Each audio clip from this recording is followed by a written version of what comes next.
สบายดีเนาะสำหรับในข้อนี้อาจารย์จะมาอธิบายเกี่ยวกับสูตรเนาะการเก็บคับเคล็ดอยู่ชั้นม .6 เนาะส่วนหลายเนาะนักเรียนอาจจะบ่เข้าใจในการผันเปลี่ยนบางเลขให้เข้ากับสูตรเนาะฉะนั้นในข้อนี้อาจารย์อยากอธิบายอีกเนาะให้ตึมอีกเนาะลักเนาะให้พ่อน้องเข้าใจเนาะฉะนั้นอยู่ในนี้อาจารย์จะอธิบายให้พ่อน้องก่อนเนาะบางทีอาจจะไปเห็นบางเลขและโบสร้างตีราคาหรือว่าโบผู้ว่าจะแก้เนี่ยใดหรือว่าบางทีอาจจะโบตรงกับตัวนี้นำใช้ส่วนนี้มันก็ผิดไปได้เนาะฉะนั้นในข้อนี้อาจารย์จะมาสอนเนาะคือแล้วก็อธิบายคือเนาะคือตัวนี้เนาะให้พ่อน้องเข้าใจว่า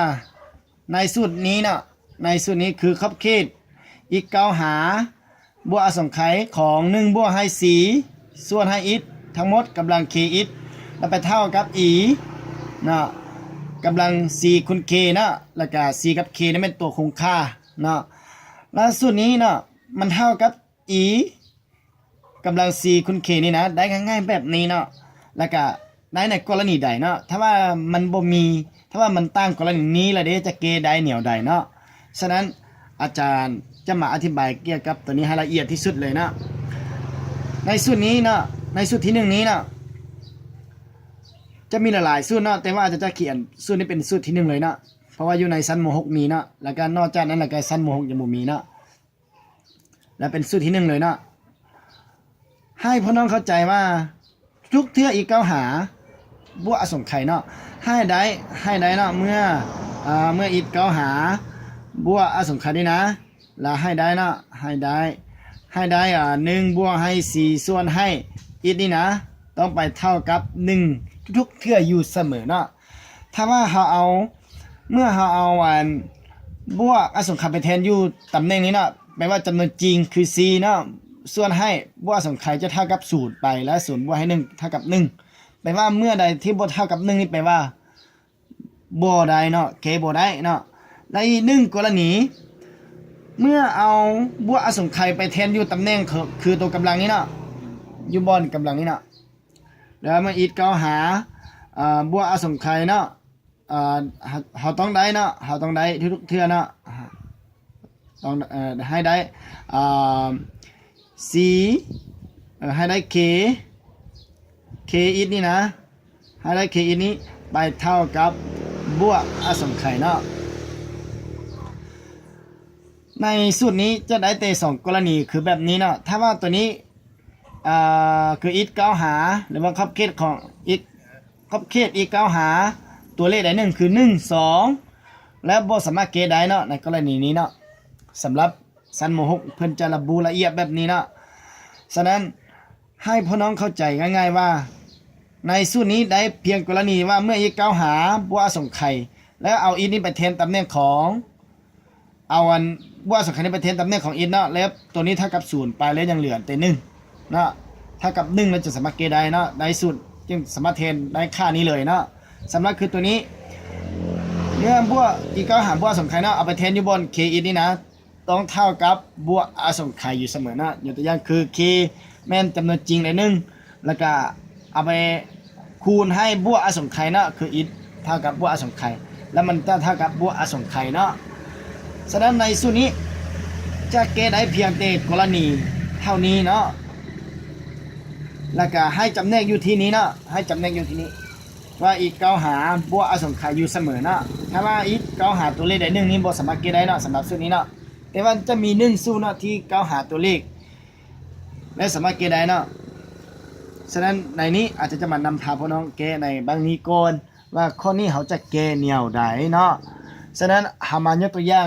ง่ายๆคือข้อนี้ก็นะตัวอย่างที่1เรียกว่าตัวอย่างที่1นะตัวอย่างที่1ขอบเขตอิฐเก้าหาบวกอสงไขยของ1บวกให้2ส่วนให้อิฐเนาะทั้งหมดกำลังอิฐจังซี่บัดนี้แล้วเราจะสามารถมาแก้แบบง่ายๆเลยนะให้เรามาถือเลยนะฟังดีๆนะบึงดีๆนะเดี๋ยวนี้2ตัวนี้นะคือตัวนี้นะขอบเขตอีกเก้าหาบวกอสงไขยของ1บวกให้2ส่วนให้อิฐทั้งหมดกำลังอิฐหลักการจะไปเท่ากับแนวใดนะให้เรามาสังเกตว่า 2นี้หมายถึง c นะหมายถึง c ตัวนี้2นี่หมายถึง c ตัวนี้และ k เด้ k หมายถึงสัมประสิทธิ์ของตัวกำลังนี้เนาะคือ1เนาะให้เข้าใจว่า1อยู่นี่เนาะแล้วบัดนี้ถ้าเอาบวกอสงไขยไปแทนอยู่ตำแหน่งนี้คือ2ส่วนให้บวกอสงไขยจะเท่ากับ0อยู่เสมอเนาะการเก็บขอบเขตเนาะแล้วยังเหลือแต่1 0บวกให้1ยังเหลือแล้วเท่ากับ1แล้วก็คือเงื่อนไขตัวนี้แล้วเอาบวกอสงไขยไปแทนอยู่นี้คือบวกอสงไขยคือเงื่อนไข k is เท่ากับบวกอสงไขยเนาะแล้วเราจะเกเลยเนาะเราจะเกเลยแล้วก็จะเท่ากับขอบเขตของอีกเก้าหาอาจจะแก้ให้ละเอียดนิดนึงนะบวกให้อสงไขยเนาะแล้วก็1บวกให้2ส่วนให้อิทแล้วก็กำลังให้1คูณให้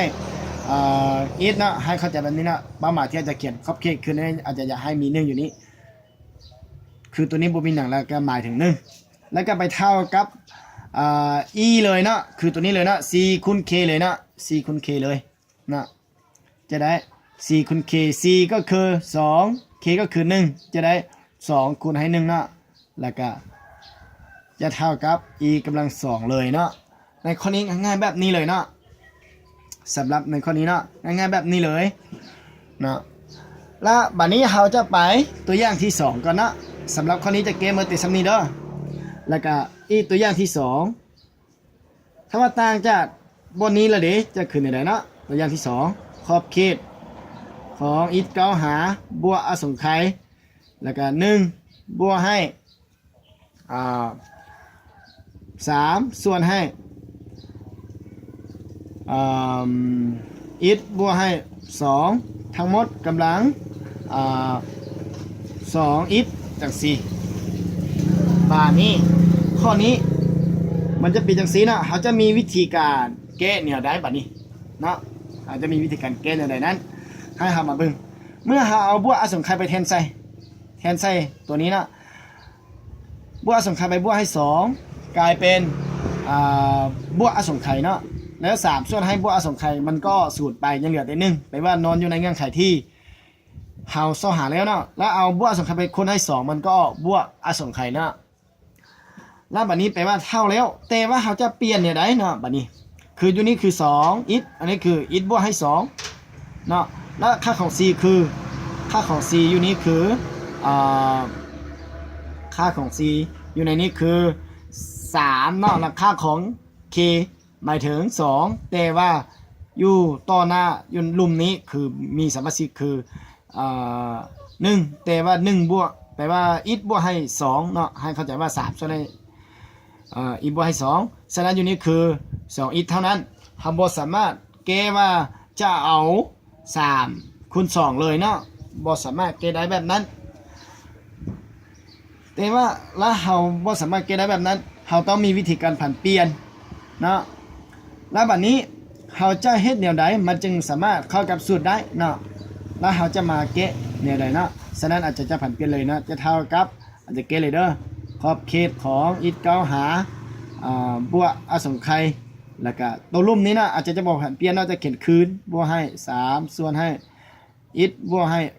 2แล้วก็ตัวถึงนี้นะให้เราสังเกตว่าอยู่นี้มีสัมประสิทธิ์คือ1ในอยู่นี้มีสัมประสิทธิ์คือ2ฉะนั้นเราจะเขียน2คือ2อิฐคือและก่อนเราจะได้อยู่ลุ่มนี้นะเราจะมาสังเกตอยู่ลุ่มนี้คือบวก2ฉะนั้นเมื่อเราเอา2ไปสักคูณแล้วอยู่บนนี้นะจะยังเหลือ2เนาะจะกลายเป็น4นะจะเอาเป็น4นะจะเอาเป็น4ถ้าเอาแต่บวก4ใส่เพื่อเราเอา2ไปสักคูณนะแล้วยังเหลืออีกบวก2คือเอาบวกเราต้องบวก4ใส่แล้วเราต้องลบ4ออกทุกเที่ยวนะเราบวกตัวนึงใส่แล้วเราต้องลบออกนะนี่คือ4ลบ4กลายเป็น0ยังเหลือ2อีกคือเก่าเนาะบัดนี้จะได้มาแบบนี้แล้วอาจารย์นะจะเกะต่อไปเนาะคือเท่ากับขอบเขตอีกเก้าหาบวกอสงไขยแล้วก็1นะแล้วก็บวกให้3ส่วนให้อิฐบวกให้2นะแล้วก็ ท่ากับบัดนี้แล้วก็เท่ากับอีกบวกให้2เนาะแล้วก็กำลังก้อนเนาะยังบ่ได้เท่าเนาะเอา2ไปสุขคูณเอา2ไปสุขคูณอยู่นี่แล้วอยู่นี้จะได้อีกบวกให้2เนาะแล้วก็ไปลบให้4นี้ตัว 4 นี้อาจจะบ่ป้อม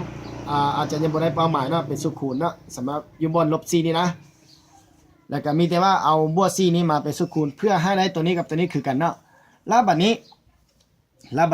ไปเกเลยเนาะไปเท่าแต่ว่าตัวนี้บ่พอเนาะอาจจะเก็บอยู่ลุ่มนี้อีกเนาะแล้วก็เท่ากับบัดนี้ขอบเขตของอีก9หาบวกอสงไขยเนาะแล้วจะไปเท่ากับเนี่ยใดนั้นเนาะให้มาเบิ่งเนาะให้ไปเท่ากับบัดนี้มันไปเท่ากับ1บวกให้3ส่วนให้อีกบวกให้2เนาะ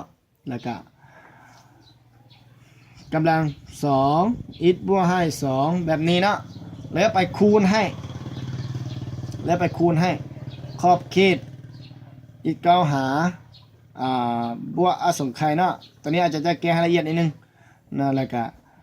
ต่อไปคือ1บวกให้3ส่วนให้อีกลบ2อีกบวก2เนาะอีกบวก2แล้วกำลังลบ4ให้เฮามาคำนึงถึงแบบนี้นะแล้วอีกลบ4เป็นอย่างเขาจะแยกแบบนี้นะให้เขาเข้าใจว่าอยู่นี่คือลบนะลบแล้วหรือว่าบวกแล้วแต่เขาสามารถแยกเป็น2ส่วนคูณหรือว่า2ขอบเขตแบบนี้นะเพราะว่าเขาผันเปลี่ยนตัวนี้คล้ายกับสูตรแล้วยังเหลือตัวนี้เนาะฉะนั้นตัวนี้ทำมาแก้ก็ง่ายๆถ้าว่าทำมาแทนตัวนี้มันก็ง่ายที่สุดเลยเนาะเอาสาเหตุที่เราเปลี่ยนมาแบบนี้เราต้องมาคำนึงถึงว่า3ส่วนให้บวกอสงไขยออก0แล้วก็0บวกให้1เป็น1กำลังลบ4ก็กลายเป็น1คือเก่าเนาะและตัวนี้มันก็เท่าตัวที่หาเป้าหมายแล้วบัดนี้ให้เรามาเข้าใจเนาะอยู่ในนี้เราจะเท่าไปเลยเนาะขอบเขตของอีกขอบเขตอีก9หาบวกอสงไขยเมื่อเราเห็นว่าตัวนี้กับตัวนี้คือกันเนาะคือยูนิ3ส่วนให้อิทบวก2แล้วก็ยูนิ2คูณให้อิทบวก2แปลว่าตัวนี้คือกันละอิทบวก2คือกันละตัวส่วนอยู่ลุ่มนี่แล้วก็ตัวกำลังอยู่ทางนี้นะคือกันละและ3นี่หมายถึงค่าของ c 2หมายถึงค่าของ k และถ้าเท่าเลยก็ได้นะทำบทสามารถเขียนขอบเขตเลยก็ได้นะเท่าเลยซะเท่าเลยe กำลัง3คูณให้2เนาะ3คูณให้2แล้วก็คูณให้ตัวนี้จะเป็น e เลยนะตัวนี้บ่เป็น e แล้วนะตัวนี้นะย้อนว่าตัวนี้เป็นตัวคงค่าละเนาะย้อนว่าตัวนี้เป็นตัวคงค่าละลบ c นี่เป็นตัวคงค่าละคือบ่มีตัวรับคือตัวนี้แล้วเนาะแล้วบัดนี้เราต้องแล้วบัดนี้ถ้าเอาบวกอสงไขยไปแทนใช่นี้คือบวกอสงไขยบวก2กลายเป็นบวกอสงไขย3ส่วนให้บวกอสงไขยก็0ไป0บวกให้1ก็1กำลังลบ4มันก็1ฉะนั้นจะเขียน1เส้นนี้เลยคูณให้1เลยเนาะแล้วก็เท่ากับ e กำลัง2คูณ3เป็น6เนาะฉะนั้นจะได้ e กำลัง6เนาะฉะนั้นบัดนี้ฉะนั้นขอบเขตอีก9หาบวกอสงไขยของ